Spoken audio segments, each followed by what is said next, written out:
de stars sur le 78e Festival de Cannes. Scarlett Johansson qui présente son premier long métrage, Eleanor the Great, un film particulièrement sensible.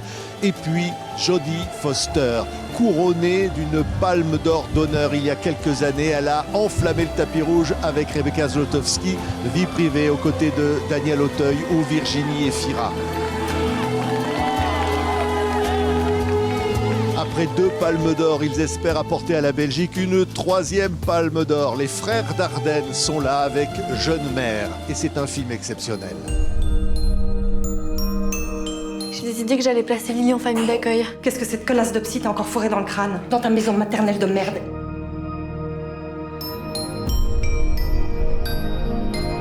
Ici, vous avez la chambre d'enfant, avec une vue sur la Meuse. Elle pourra voir les bateaux. Notre premier appartement. On s'en sort? On s'en sort. Bonjour Jean-Pierre et Luc Dardenne. Bonjour. Jeune mère, en lice pour la Palme d'Or au Festival de Cannes. Ça serait une 3e Palme d'Or. Et chacun le dit, c'est un grand Dardenne. Alors moi je le dis parce que je l'ai vu. Et là, le public le découvre, Jeune mère. Qu'est-ce qu'on peut dire, Jean-Pierre? C'est à l'intérieur d'une maison maternelle, 5 parcours, 5 femmes, 5 portraits de femmes. Et c'est sidérant parce qu'on est avec elles. Je dirais que c'est 5 portraits de jeunes femmes qui se battent pour s'en sortir et chacune trouve une porte de sortie vers la lumière. Chacune résout un peu les questions dans lesquelles elle se débat et à la fin du film, chacune a trouvé cette porte vers sa lumière. Ouais, Voilà. ouais, ce sont des mères, on va dire célibataires, les pères absents la plupart du temps. Elles veulent s'en sortir. Oui, Elles veulent s'en sont- sortir. Oui, Ouais. elles veulent, c'est-à-dire la maison maternelle, c'est sa vocation. Elles sont là parce que dans leur famille, il y a de la violence, il y a divers problèmes, et elles sont dans les maisons maternelles pour apprendre à s'occuper de leur enfant, à se sentir responsable. Ça ne veut pas dire nécessairement le garder. Ça peut être aussi le confier en adoption, en famille d'accueil. Mais c'est devenir des jeunes filles autonomes, en tous les cas, qui décident, qui deviennent responsables d'elles-mêmes et de leur enfant. C'est pour ça qu'en même temps qu'elles s'occupent de leur enfant, qu'elles apprennent à s'occuper de leur enfant, elles vont à l'école ou elles apprennent un métier. Ouais, regardez les images. Jeune mère, le nouveau film de Jean-Pierre et Luc Dardenne. Quand je suis arrivée ici, vous m'avez aidé à pas avoir honte d'être une mère célibataire. Je veux pas revenir dans le passé, mais je t'en ai déjà prêté de l'argent. Je me réjouissais tellement de te tenir contre moi. Mais je sens rien. T'es plus ma sœur! Je veux qu'elle ait des parents qui l'aiment. Je veux plus connaître la misère, je veux m'en sortir.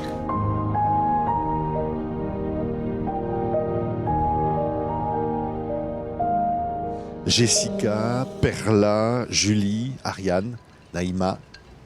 Ce sont des prénoms et quand on voit le film, ça devient des personnalités fortes qui Voilà. nous bousculent, qui Oui. nous émeuvent, qui nous font rire, qui nous emportent.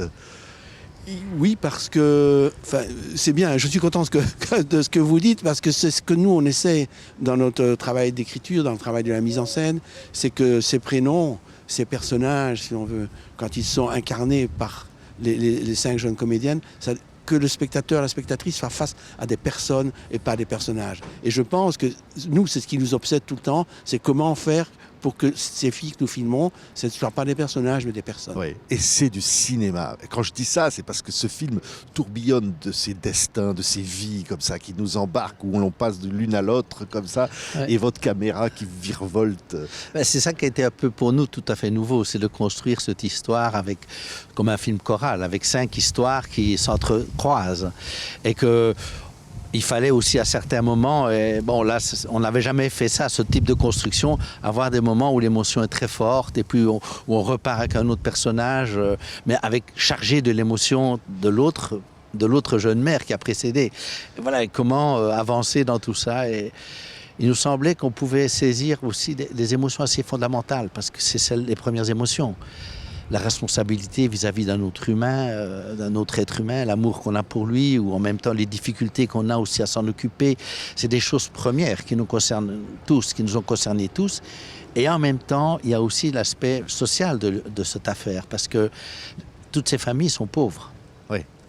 C'est Oui, il aussi y a un une film sur la reproduction, pauvreté. d'ailleurs, Voilà. sociale. Et on reproduit les Oui. choses. Alors, comment arrêter cette reproduction de votre mère, de votre grand-mère, arrière-grand-mère, parfois c'est des générations, de génération en génération, la pauvreté, chaque fois engendre des comportements similaires. Et donc, ces jeunes mères essayent d'échapper à ce destin. Ouais, et il y a le regard de la société, il y a finalement les stéréotypes qu'on leur renvoie, et puis il y a aussi les psychologues, il y a tout le personnel qui est là, les rencontres aussi qui vont être déterminantes.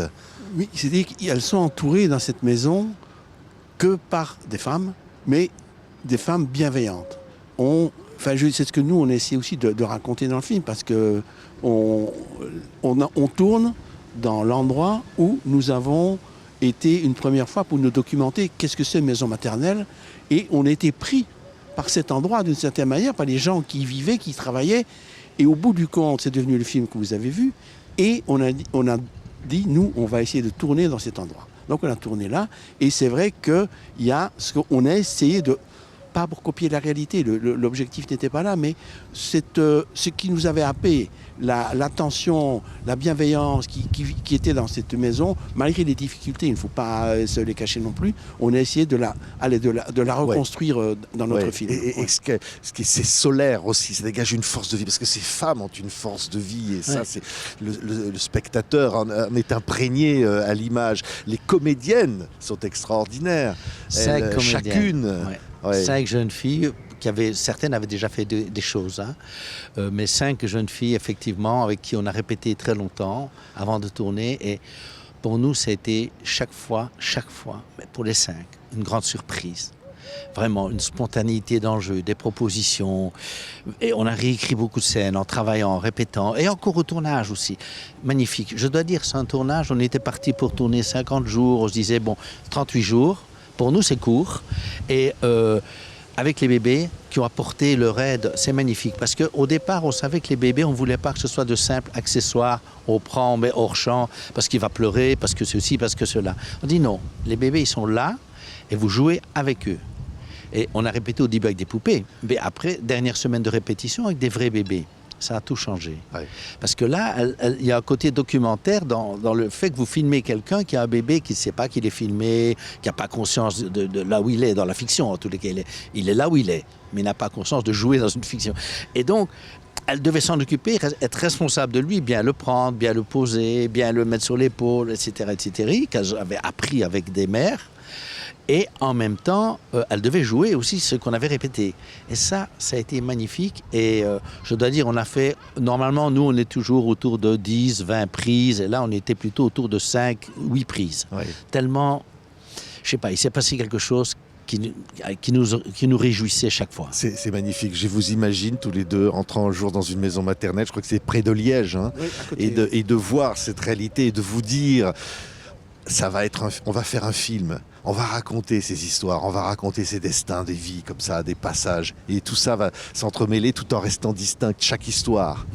C'est ça qui est formidable pour des cinéastes comme vous.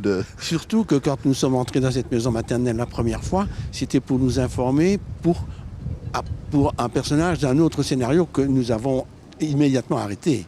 Donc on n'y allait même pas, mais c'est vrai, on a été pris par cet endroit, pris par les gens qui étaient là, les bébés, ces jeunes mères, les éducatrices, et on est sorti de là après 2-3 fois, on s'est dit, mais notre futur film, c'est là qu'il est, quoi. Ouais. Voilà. Et en même temps, pour nous, la première fois, on a 5 personnages principaux. Voilà. Oui, magnifique. Quel beau film, ces jeunes mères. Luc et Jean-Pierre Dardenne, on est au Festival de Cannes, on a une pensée pour Émilie Dequesne quand même, l'aventure avait commencé là avec vous. Bien sûr. Émilie qui nous a quittés, à laquelle le festival a dédié sa cérémonie. Hein. Oui. Il y a exactement 26 ans, le dernier jour du festival, notre film va passer, comme était passé Rosetta. Ouais. Et on avait monté les marches avec Émilie. Émilie qui nous avait dit, moi je ne veux pas qu'on pense que je ne peux être que Rosetta. Il faut qu'on pense que je peux jouer d'autres rôles. Et donc elle voulait s'habiller autrement que Rosetta, vraiment faire la rupture avec le personnage. Et c'était son désir et elle l'a accompli. Vie courte mais extraordinaire. Oui, merci à tous les deux. Et là où Émilie, on l'embrasse. Merci. Voilà, Luc et Jean-Pierre Dardenne, jeune mère, magnifique. Grande Ardenne. Merci d'avoir été là.